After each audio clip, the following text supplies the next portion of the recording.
It is a real pleasure to be here, and I got to start with a confession. I am addicted to technology. Anyone else addicted to technology? Raise your hand if you're addicted to technology. I love living in this era of technology. I really do. I feel so blessed to live in this era. I've got my email, my iPhone. Let me tell you about my iPhone. You complete me.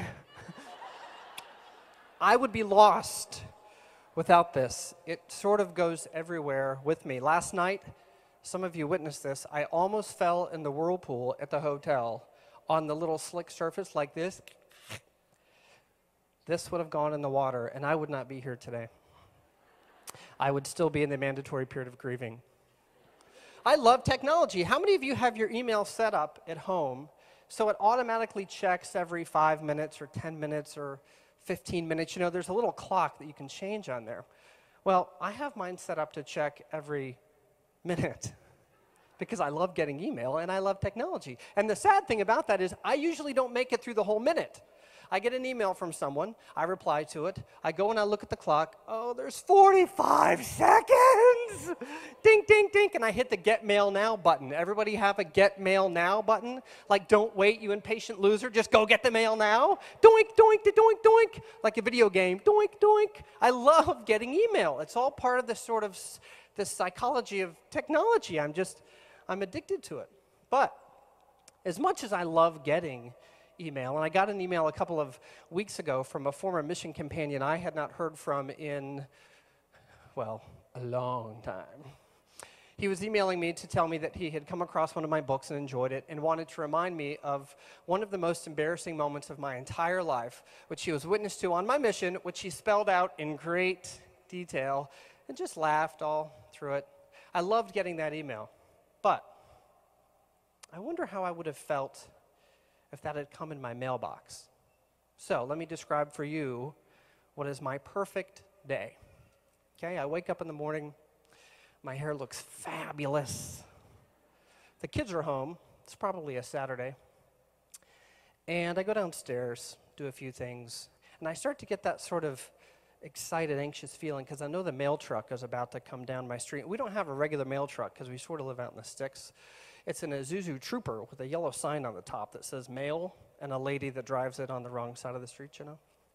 And so I'll sort of go about my business, futzing around the house, just waiting to see the mail truck come by the window.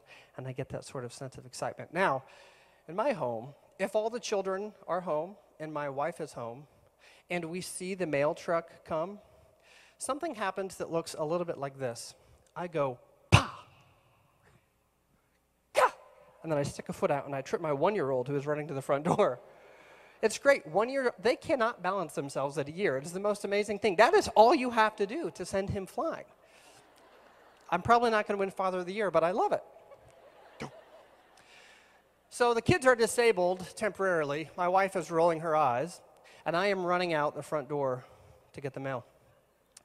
Now, on my perfect day, the sun is shining, it's 70. It's actually a little bit like a San Diego, California day, to be honest. It's perfect, right?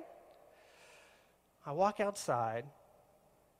I kind of take my time a little bit as I get close to the mailbox because I want to savor it. Like a Hershey bar, you know, Emily, the Hershey bar, you don't rush that. That's a crime to rush it. She rushes it. She's saying, I rush it. She's shoveling chocolate. She rushes. I take my time. I get to the mailbox. I pull it open with that creak. I look inside. There's a big stack of mail. Pull it out. As I'm flipping through it, you see the normal stuff, the Amex bill, the Visa bill, the Citibank bill, the Discover bill, the phone bill. There's a Victoria's Secret catalog. It's the neighbors. I'm telling you, I take it down to them as soon as I'm done with the mail. But in the middle of that stack, there's a little envelope that finds its way to the surface. And it's not the normal, like, A10 size. And it's obviously not a bill. And I look at the front of it, and it has my name written in pen. Like, it's actually written. And I think of this song. And if you know this song, I want you to sing it with me. Ready? Someone's got a letter. Someone's got a letter. Sing it. Someone's got a letter. I wonder who it's...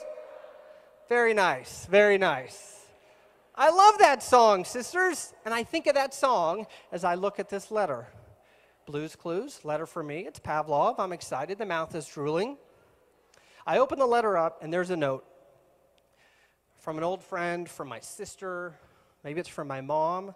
Maybe it's from my wife. She'll occasionally mail me a letter to home. Maybe it's from one of my children. Maybe it's from my favorite cousin Cheryl, who is with us here today.